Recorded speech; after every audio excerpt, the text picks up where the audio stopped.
Good morning. How are you?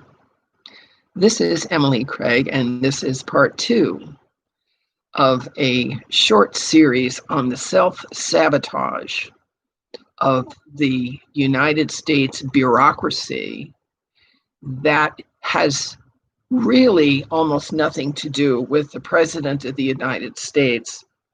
When a lot of these policies were adopted, President Trump was in his 20s. Okay. And yesterday, I recounted my experience with a lot of the departments.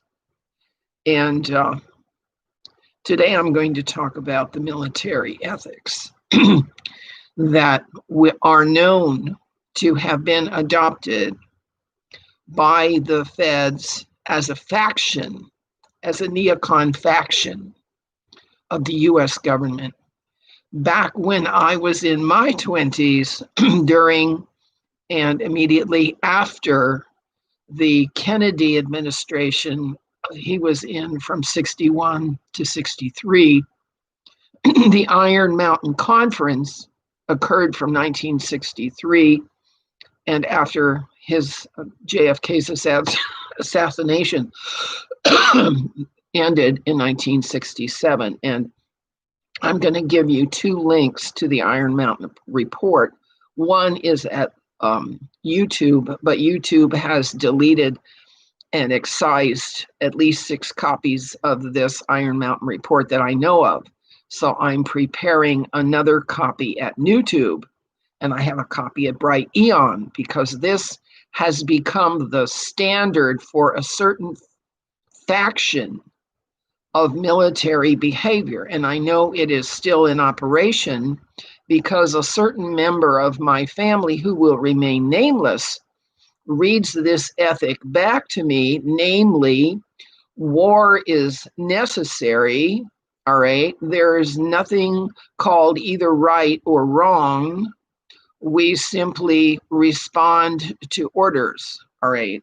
And I had a problem with this when I first heard it, and I'm still having a problem with it because it's a direct contradiction to President Trump's policy of problem and dispute analysis and resolution and peacemaking, all right?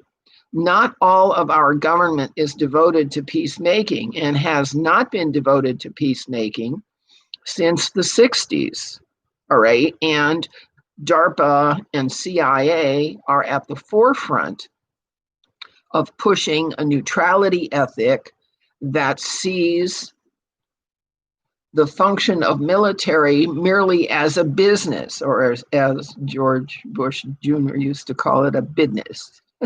Business. All right. So I'm inviting you to see the Iron Mountain report with the links down below. Now, yesterday, I talked about my experience with some of the other agencies, all right? Not just a military faction that has a neutral imperialist ethic. But now that the integrity of this election is at issue, Christopher Wray has the temerity to declare that he doesn't see any evidence of vote rigging. Never mind the fact that the post office is retrieving dumpsters and boxes and thrown away votes from election jurisdictions that are now being retrieved after the election and after the votes have been counted, all right?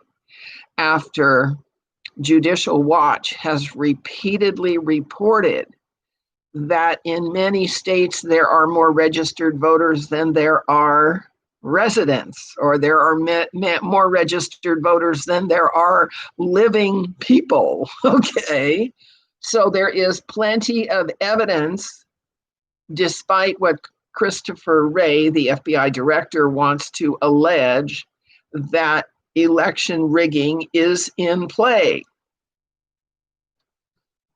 making a declaration that this election is not going to be rigged just isn't going to work now, because we, the people, know better that agencies and civil servants on the federal payroll are being weaponized to follow a cynical path of either Marxist sedition or neutral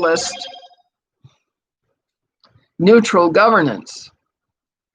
So we have to be very vigilant in this time and actually confront and ask the Pentagon, what is the ethos you are following?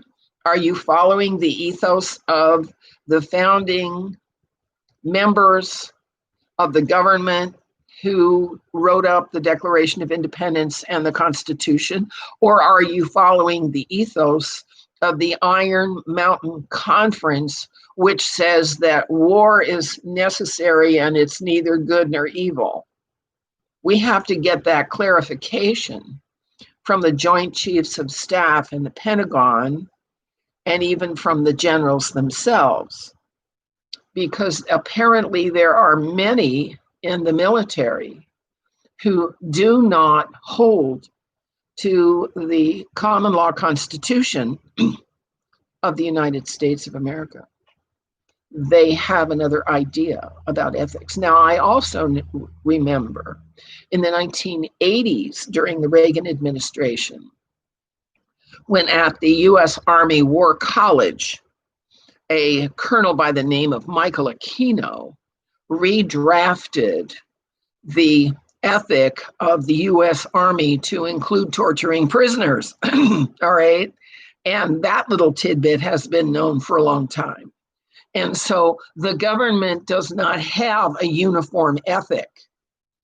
Parts of the government can respond to popular politics and the popular Marxist movement in academia, which is teaching insubordination, entitlement, and outrage to the younger generation of Americans, rather than teaching methods of conflict analysis, dispute analysis, and resolution. You know, it's much more sensible, humane, and civilized to set up standards for dealing with problems than it is to set up standards for revenge and retribution. Let's be a civilized nation and not merely a war profiteering fascist